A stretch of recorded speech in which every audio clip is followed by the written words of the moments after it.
Friedenau. Friedenau? Ja, ich habe eben mit Frau Dr. Seewald gesprochen. Und sie hat gesagt, dass ich nach Hause darf? Du musst dich aber daran gewöhnen, dass er zur Familie gehört. Nein, daran werde ich mich nie gewöhnen. Ich hatte doch solche Angst. Ich wusste doch von der Abmachung nichts. Ich dachte, er würde... Das heißt, Sie wurden vom Angeklagten tatsächlich bedroht. Anna ist weg. Was? Ja, da an ihren Klamotten. Du wirst aber nicht etwa dich belasten, nur damit Oliver davonkommt. Ich muss ihm helfen. Bring dich nicht ins Unglück.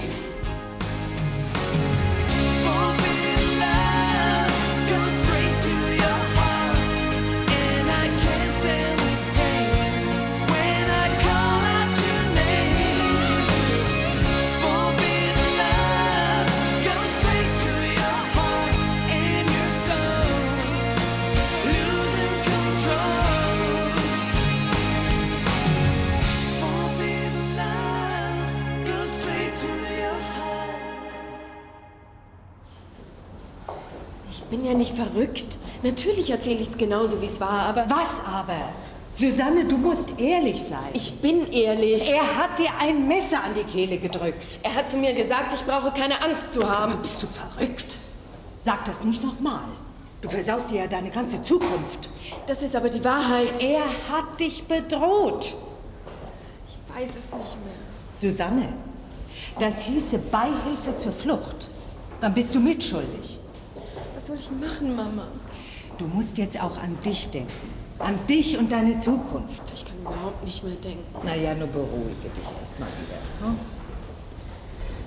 Ich weiß, ich bin zu spät. Ausgerechnet heute. Ja, es tut mir leid, aber es ging um Julia, ging es ziemlich schlecht, weißt du. Ja, ich hab's eben verschwitzt. Verschwitzt? Einmal hättest du an mich denken können. Ich habe dir gerade eben versucht zu erklären, Wie soll dass ich mich auf meine Aussage konzentrieren? Ich habe die ganze Zeit auf dich gewartet. Ja, jetzt bin ich ja da, oder? Jetzt, wo es zu spät ist. Danke. Was meinst du, kann ich meine Aussage heute noch machen? Das glaube ich nicht. Wahrscheinlich kommst du morgen erst dran. Am besten du meldest dich gleich und fragst mal. Ja, mache ich. Ach, komm, es tut mir leid. Julia geht's jetzt... Julia, ich kann's nicht mehr hören. Alles, was du im Kopf hast, ist deine Julia. Susanne, du bist jetzt unfair. Ich bin schon länger deine Schwester als sie und für mich interessierst du dich einen Scheiß. Sag jetzt auf damit. Was kann Jan dafür? Und was kann ich dafür, dass ein Schwesterchen... Jetzt reicht's! Nur das Letzte! Wenn ich meine Aussage heute nicht mehr machen kann, fahre ich sofort zu ihr zurück. Ob es dir passt oder nicht. Susanne. Ich kann sie aber nicht anrufen. Sie kennt mich doch gar nicht. Ja, eben deswegen. Wenn sie meine Stimme hört, dann flippt sie direkt aus. Hast du Angst, sie kriegt durch die Leitung? Ach, dir traue ich alles zu. Wie schütze ich mich vor meiner Schwiegermutter? Im Ernst, die dreht total ab. Und wenn die könnte, dann wird die mich räuchern. Mann, seid ihr Typen alle feige. Und was heißt denn hier feige? Die hört mir doch gar nicht erst zu. Und dann sind wir genauso schlau wie jetzt. Also gut. Ich peer.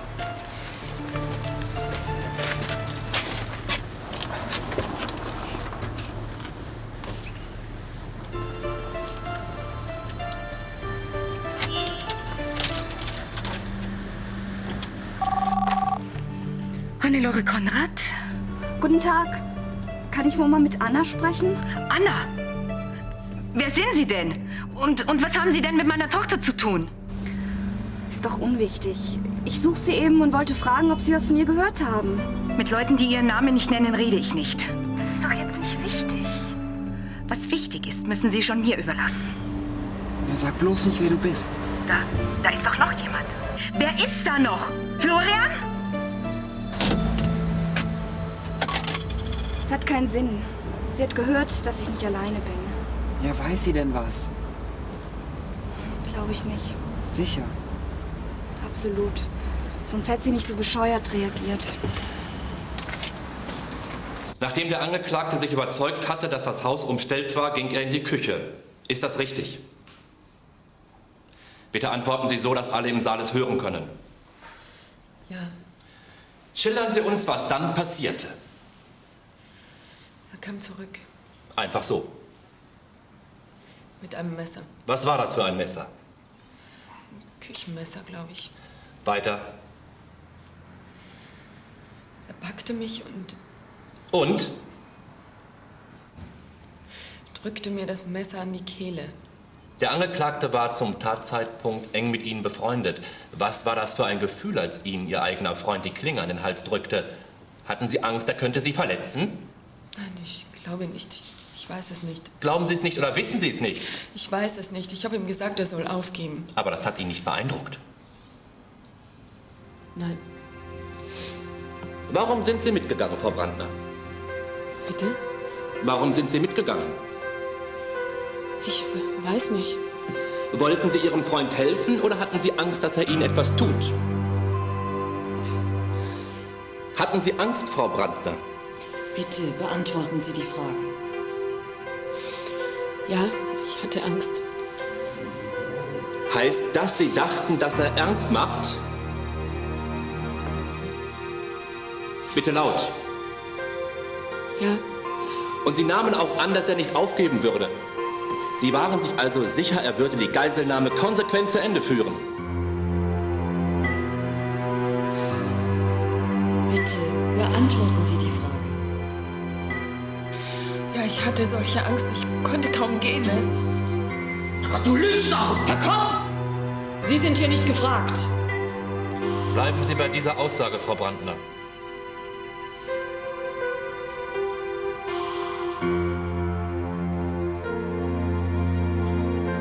Keine weiteren Fragen. Es tut mir leid wegen heute Morgen, aber Oliver hatte eine Verhandlung doch gehabt und ich musste meine Aussage machen.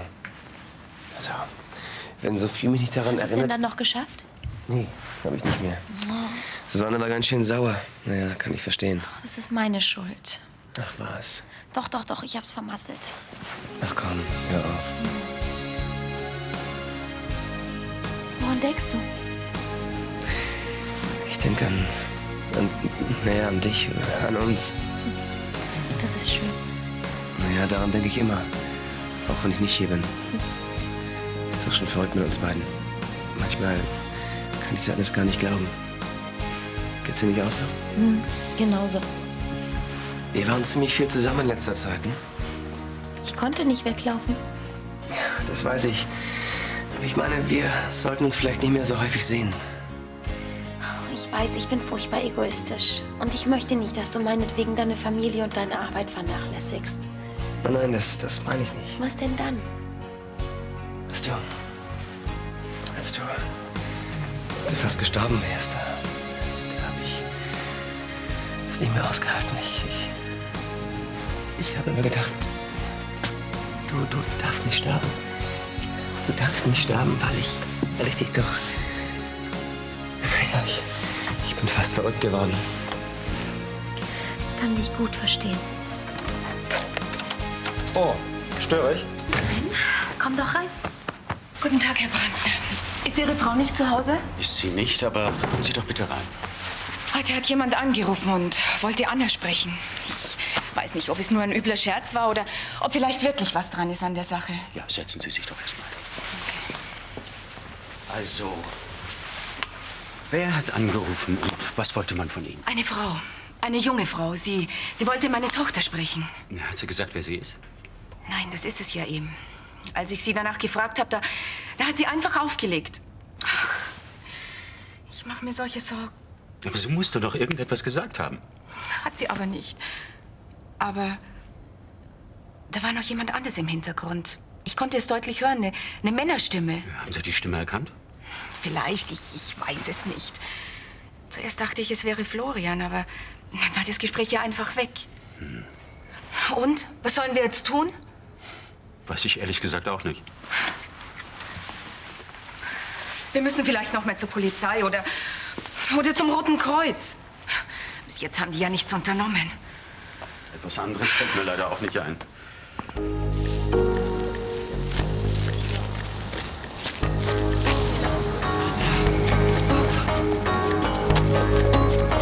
Anna! Sag mal, sonst geht's dir gut, oder was?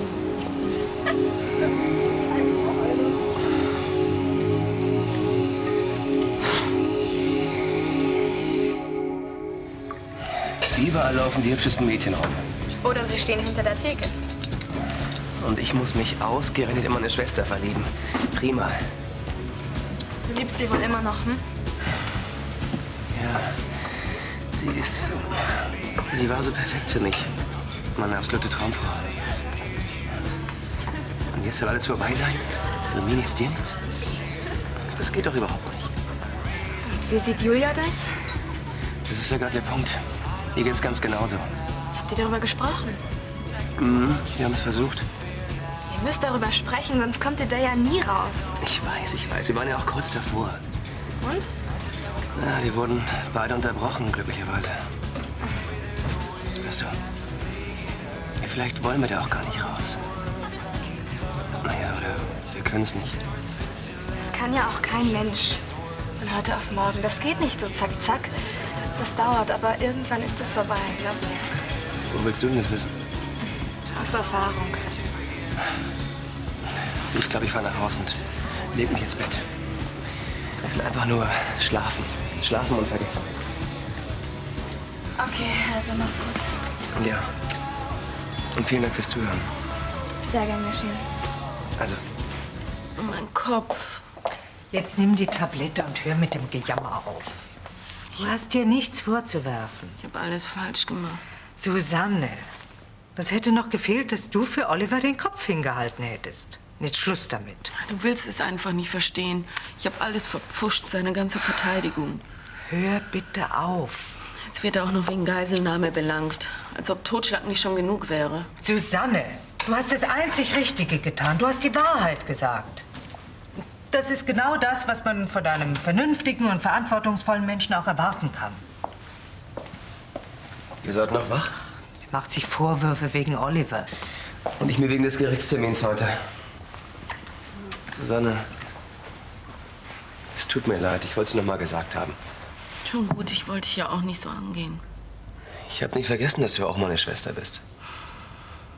Ist eh alles egal jetzt.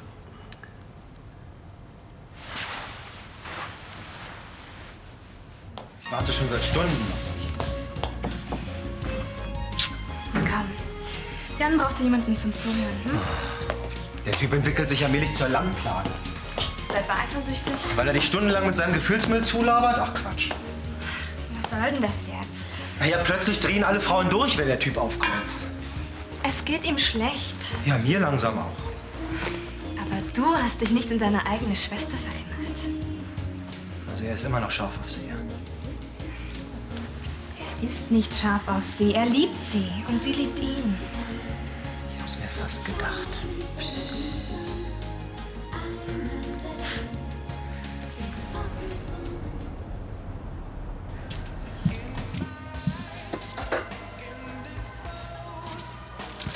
Hallo.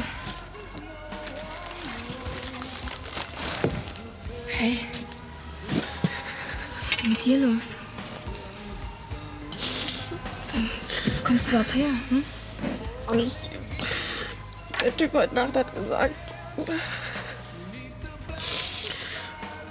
kann ich nicht doch hier bleiben? Erzähl mal in Ruhe. Bist du abgehauen, oder?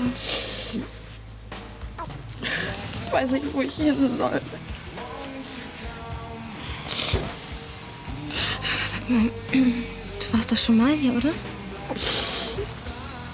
Ach, scheiße, jedenfalls kannst du nicht hier bleiben. Ich weiß aber nicht, wohin ich soll.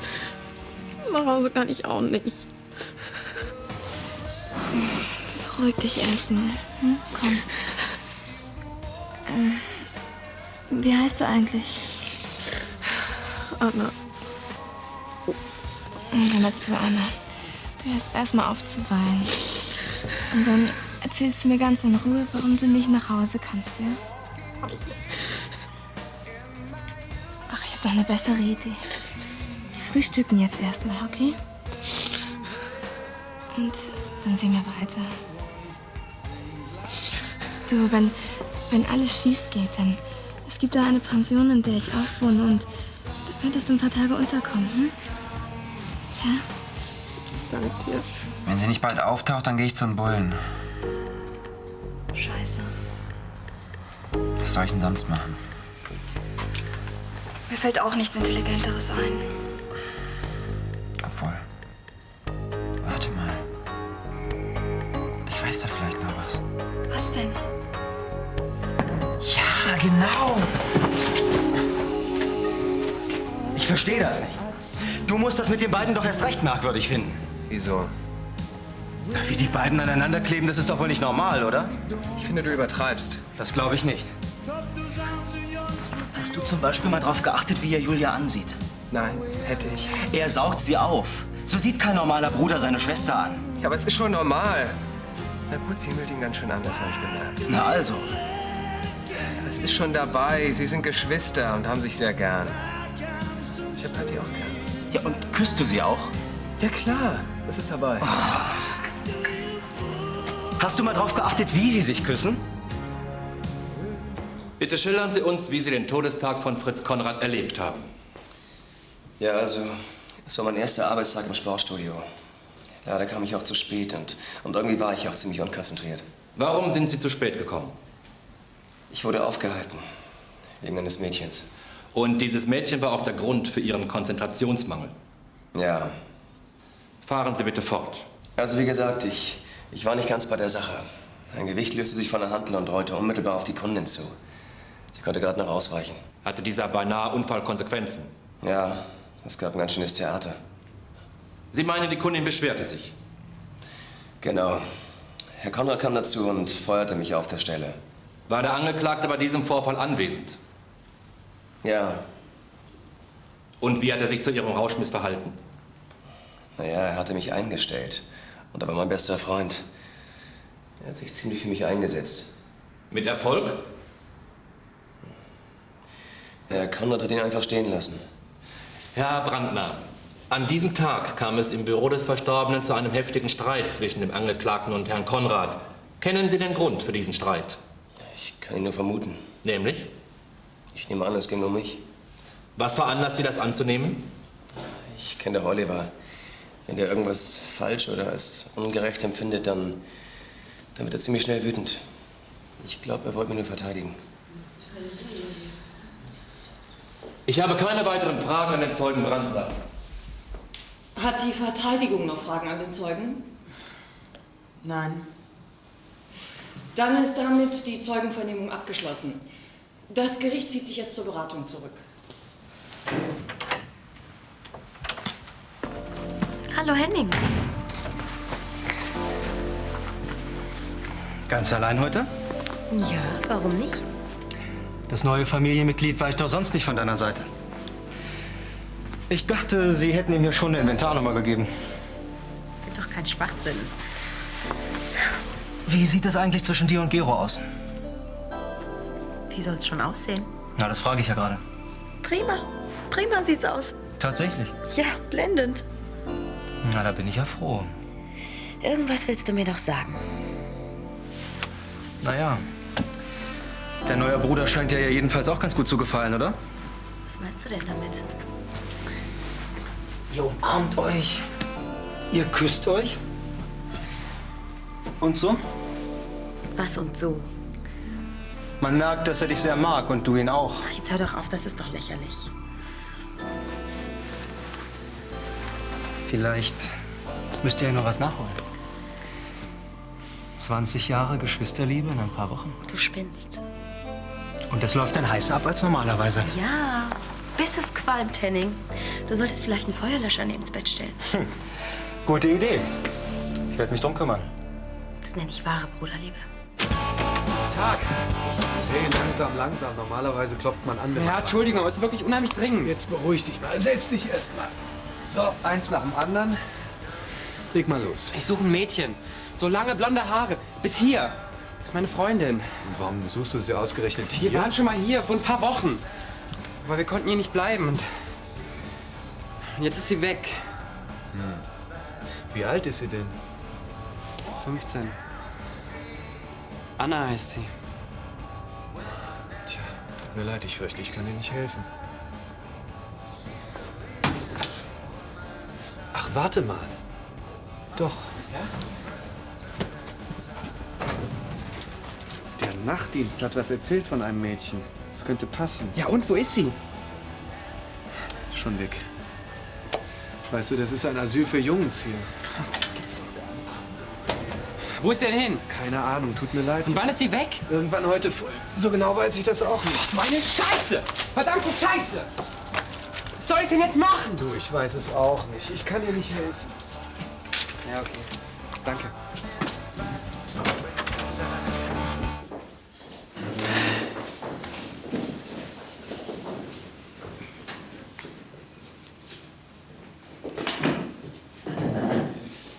Im Namen des Volkes ergeht folgendes Urteil. Der Angeklagte wird wegen schwerer Körperverletzung mit Todesfolge sowie Geiselnahme und unterlassener Hilfeleistung zu einer Freiheitsstrafe von 3 Jahren verurteilt. Die Kosten des Verfahrens trägt gemäß § 226 und 239b Strafgesetzbuch der Angeklagte. Bitte nehmen Sie Platz. Nach dem Ergebnis der Hauptverhandlung steht für das Gericht fest, dass der Angeklagte den verstorbenen Fritz Konrad während eines Streits absichtlich verletzt hat. Aufgrund der Art und Schwere der Verletzung musste der Angeklagte damit rechnen, dass das Opfer stirbt. Der Vorwurf des Totschlags wurde fallen gelassen, da eine Tötungsabsicht nicht festgestellt werden konnte. Im Rahmen der weiteren Geschehnisse versuchte der Angeklagte, sich seiner Festnahme zu entziehen, indem er seine Freundin Susanne Brandner unter Androhung von Gewaltanwendung als Geisel nahm. Strafmildernd wirkte sich bei der Festlegung des Strafmaßes der Umstand aus, dass der Angeklagte durch eine Reihe von Faktoren unter erheblichem psychischen Druck stand. Ebenso war der Angeklagte zum Tatzeitpunkt nicht vorbestraft. Als straferschwerend wurde festgestellt, dass der Angeklagte bis zuletzt keine Reue gezeigt hat. Unter Abwägung aller Tatsachen hält das Gericht eine Freiheitsstrafe von 3 Jahren für gerechtfertigt. Gegen das Urteil kann Revision beantragt werden. Das Verfahren ist damit beendet. Ich freue mich, dass Sie gekommen sind. Bitte nehmen Sie Platz. Danke. Ich möchte Ihnen ein Angebot machen. Überlegen Sie alles in aller Ruhe. Okay. Wie Sie wissen, geht es Julia inzwischen ja wieder viel besser. Ja, sie hat sogar schon etwas Farbe bekommen. Ja, deswegen hat Frau Dr. Seewald zugestimmt, Sie nach Hause zu entlassen. Ach was, das ist ja prima. Da wird sich Julia bestimmt freuen. Ne? Ja. Für die medizinische Betreuung ist bereits gesorgt, fehlt noch die seelische. Und die ist ja meiner Meinung nach genauso wichtig. Ja, sicher. Ich glaube, niemand hat sich in letzter Zeit so intensiv um Julia gekümmert wie Sie. Ach, ich weiß nicht. Ich meine, die anderen waren doch auch da. Doch. Ich habe das genau beobachtet. Ich weiß auch, wie glücklich Julia ist, wenn Sie bei ihr sind. Kurz, damit Sie auch weiterhin bei ihr sein können und nicht dauernd über diese blöde Autobahn rasen müssen, biete ich Ihnen an, bei uns auf Friedenau zu wohnen. Also die Fahrerei, die macht mir eigentlich nicht viel aus. Sie sind wirklich herzlich willkommen, Jan. Glauben Sie mir das. Nicht nur bei Julia, auch ich würde mich sehr freuen. Überlegen Sie dieses Angebot in aller Ruhe. Falls Ihnen Ihre finanzielle Unabhängigkeit am Herzen liegen sollte, Sie können selbstverständlich wieder bei mir auf Friedenau arbeiten. Ich denke noch mal darüber nach. Und ich halte überhaupt nichts von dieser Idee. Was mischst du dich da ein? Jemand muss es ja tun. Er ist schon viel zu viel bei ihr. Was soll denn das heißen? Meine Güte, dass seine Gefühle für Julia nicht das sind, was du dir so vorstellst. Würdest du bitte etwas konkreter werden? Aber gern, wenn du darauf bestehst.